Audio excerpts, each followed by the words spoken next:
Good morning, students. After PCR, the new technique or next technique of the rDNA technology is the blotting. Blotting जो है आपकी अगली technique है जो कि पीसीआर के बाद हमें देखना है।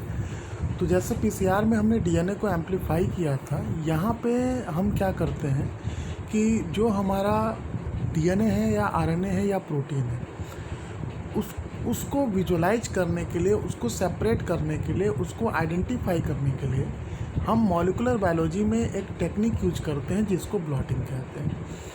तो ब्लॉटिंग एक मेथड है जिसमें हम किसी भी प्रोटीन, डीएनए या आरएनए को आइडेंटिफाई करने के लिए उसे हम ट्रांसफ़र करते हैं from gel to the nylon membrane.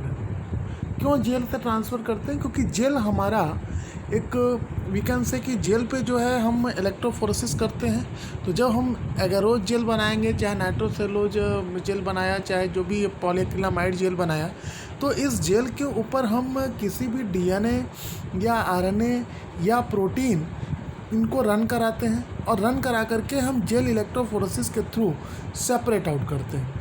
तो जब हम इसको सेपरेट आउट कर लेते हैं तो फिर इसे हम नायलॉन मेम्ब्रेन पर जो है वो ट्रांसफ़र करते हैं। तो जब इसको नायलॉन या नाइट्रोसेलुलोज मेम्ब्रेन पे जब इसको ट्रांसफ़र करते हैं डीएनए, आरएनए या प्रोटीन के बैंड्स को, तो इस प्रोसेस को हम लोग ब्लॉटिंग कहते हैं। इसी प्रोसेस को हम लोग ब्लॉटिंग कहते हैं। तो ये जो टर्म ब्लॉटिंग है, इसका मतलब ये हुआ कि जो टर्म ब्लॉटिंग है, it is the transfer of the biological sample, we can say DNA, RNA और protein from gel to the nitrocellulose filter membrane. तो वहाँ पे अगर हम ट्रांसफ़र करते हैं तो इसको हम ब्लॉटिंग कहते हैं। तो basically it is the technique for the detection of DNA, RNA और प्रोटीन। ये किस लिए ये टेक्निक दिया गया है? ये डिटेक्शन के लिए टेक्निक दिया है। ये किसी को आइडेंटिफाई के लिए दिया गया है। किसके लिए? डीएनए के लिए, आरएनए के लिए या प्रोटीन के लिए। हम इन तीनों में से किसी को भी आइडेंटिफाई इस टेक्निक्स के थ्रू जो है वो कर सकते हैं। अब depending upon the nature of the molecule, whether it is DNA और आरएनए और protein, the blotting is of 3 types. ये जो ब्लॉटिंग होता है ये 3 तरह का होता है। ये 3 तरह के ब्लॉटिंग कौन कौन सा है? Southern blotting, northern blotting and western blotting. If we detect the DNA, then it is called southern blotting. That means transfer of the DNA from gel to the nitrocellulose filter membrane is called southern blotting. Transfer of the RNA from gel to the nitrocellulose filter membrane is called northern blotting. And transfer of the protein from gel to the nitrocellulose filter membrane is called as western blotting. So we can say there are 3 kinds of the blot: southern blot, northern blot and western blot. तो यहाँ हमें जो ध्यान देने वाली बात है कि हमें जो पढ़ना है वो सदर्न ब्लॉटिंग के बारे में ही पढ़ना है। तो सदर्न ब्लॉटिंग के बारे में ये कहा जाता है कि इसको सबसे पहले जो देने वाले साइंटिस्ट हैं उन्हीं के नाम पर इसका नाम रखा गया है, ई.एम. सदर्न। तो ई.एम. सदर्न साहब ने इस टॉपिक को दिया था, इस टेक्निक को दिया था, इसलिए इसका नाम लोग सदर्न ब्लॉटिंग कहते हैं। और बेसिकली जो सदर्न ब्लॉटिंग है, it is the blood transfer of the DNA from gel to the nylon membrane and it is used for identification of DNA or detection of genes. We can say inside a genome, किसी भी genome में अगर आपको कोई specific gene का पता लगाना हो, स्पेसिफिक डीएनए का पता लगाना हो, तो आप सदर्न ब्लॉटिंग का यूज करेंगे। तो ये टेक्निक हमारे बायोटेक्नोलॉजी, रिकॉम्बिनेंट डीएनए टेक्नोलॉजी में बहुत ही यूजफुल है आइडेंटिफिकेशन ऑफ जीन्स में। अब अगर हम इसके प्रिंसिपल की बात करें तो बेसिकली जो इसका प्रिंसिपल होता है वो किस पे बेस्ड होता है? हाइब्रिडाइजेशन के प्रिंसिपल पर।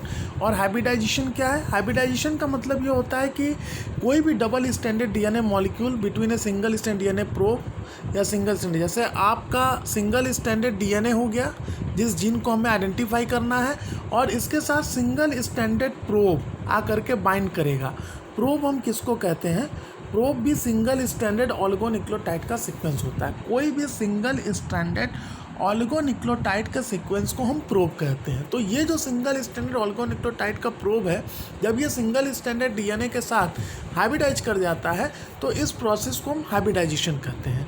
तो बेसिकली ये जो आइडेंटिफिकेशन होता है वो प्रोब की वजह से होता है। तो आप ये जान जाइए कि प्रोब का मतलब ही होता है, प्रोब का जो शाब्दिक अर्थ होता है, मीनिंग जो होती है प्रोब की, उसका हिंदी उसका होता है खोजना। यानी कोई भी जीनोम में किसी पर्टिकुलर जीन को हमें खोजना है ना, तो आइडेंटिफाई करना, तो इसलिए इसको हम लोग जो है यहाँ पे प्रूफ के थ्रू हाइब्रिडाइजेशन कराते हैं और एक अननोन सीक्वेंस ऑफ जीन को हम आइडेंटिफाई करने की कोशिश करते हैं। अब इसमें क्या क्या स्टेप्स इन्वॉल्व हैं। सबसे पहले extraction and purify the DNA from cell.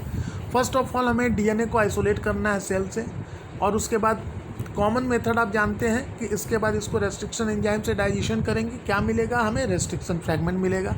Then separated by gel electrophoresis, separate कर लिया। अब डीनेचुरेशन क्यों करेंगे, डीनेचुरेशन ऑफ डीएनए का क्या मतलब होता है, मैंने बताया था। डीनेचुरेशन का मतलब होता है conversion of double standard DNA into the single standard one. तो यहाँ पर डीनेचुरेशन हम अल्कली ट्रीटमेंट से करेंगे या हीट से करेंगे, जिससे कि हमारा डबल स्टैंडर्ड डीएनए होगा वो सिंगल स्टैंडर्ड डीएनए बदल जाएगा।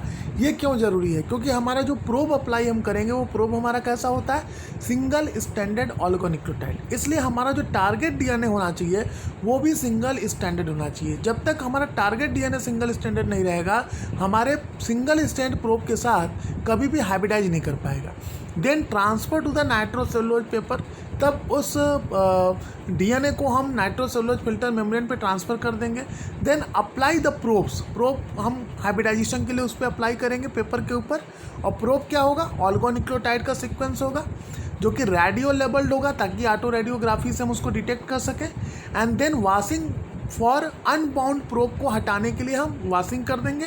एंड देन ऑटो रेडियोग्राफ, मैंने बताया था ना कि प्रोब जो है रेडियो आइसोटॉप से लेबल होगा, ताकि जब उस पर हम एक्सरे लाइट गिराएंगे तो ये हमें बताएगा कि हमारा हाइब्रिडाइजेशन कहाँ पे हुआ है, कौन सा प्रोब हमारे अननोन डीएनए सीक्वेंस के साथ हाइब्रिडाइज किया है। तो हमें प्रोब का अगर सीक्वेंस पता है तो निश्चित तौर पे इसका कॉम्प्लीमेंट्री किसका सीक्वेंस होगा, टारगेट डीएनए का सीक्वेंस होगा। और इस टेक्निक को बाई एक्सरे लाइट से हम जब डिटेक्शन करते हैं हाइब्रिडाइजेशन के प्रोसेस को, तो इस टेक्निक को हम ऑटो रेडियोग्राफ कहते हैं। अब ये एक डायग्राम है जिसको आप बना लीजिएगा, आप आसानी से देख सकते हैं। हमने यहाँ पे वेट रखा हुआ है। ये जो वेट वाला प्रोसेस है, ये जो वेट वाला प्रोसेस है, आप यहाँ देख सकते हैं कि ये जो वेट है ये इसलिए रखा जा रहा है ताकि इस पर जो आपका जेल के ऊपर जब कोई वेट देंगे तो आपका जो बैंड होगा वो जेल से मेम्ब्रेन के ऊपर ट्रांसफ़र हो जाए। तो यहाँ पे हमने ये वाट्समैन पेपर स्टैक किया जो यूज किया है, ये मेम्ब्रेन यूज किया है। इस मेम्ब्रेन के ऊपर ही आपका जेल से बैंड जो है वो ट्रांसफ़र हो जाता है। और उसके बाद ये प्रोसेस है, आप इसको डिटेल में देख लेंगे। मैंने समरी आपको बता दी है कि इस तरीके से प्रोटीन का अगर करेंगे तो उसको वेस्टर्न कहेंगे, अगर आरएनए का कहते हैं तो नॉर्दर्न कहेंगे, और डीएनए का करते हैं तो सदर्न कहेंगे। तो ये डीनेचुरेशन ऑफ डीएनए हुआ। अल्कली ट्रीटमेंट भी कर सकते हैं या हीट ट्रीटमेंट भी कर सकते हैं इसको। देन नाइट्रोसेलुलोज मेम्ब्रेन पे हमने ट्रांसफ़र किया, देन प्रोब को हाइब्रिडाइज कराया। और इस तरह से देखिए, आप इस डायग्राम में देखिए कि हमारा एक रेडियो लेबल्ड प्रोब है। ये रेडियो लेबल्ड प्रोब है जो हमारे टारगेट सीएनए सीक्वेंस के साथ हाइब्रिडाइज करेगा, और इस तरीके से हमारा हाइब्रिडाइजेशन मिलेगा। फिर हम वाशिंग करके अनबाउंड डीएनए को हटा लेंगे, और ये हमारा ऑटो रेडियोग्राफ हुआ जो हमको क्लियर पिक्चर दिखाएगा। बाकी इसके बारे में मैंने नोट्स भी बनाया हुआ है, वो मैं नोट्स आप लोगों को दे दूँगा, और देन आप अच्छे से उसको प्रिपेयर कर लेंगे और नोट्स बना लेंगे।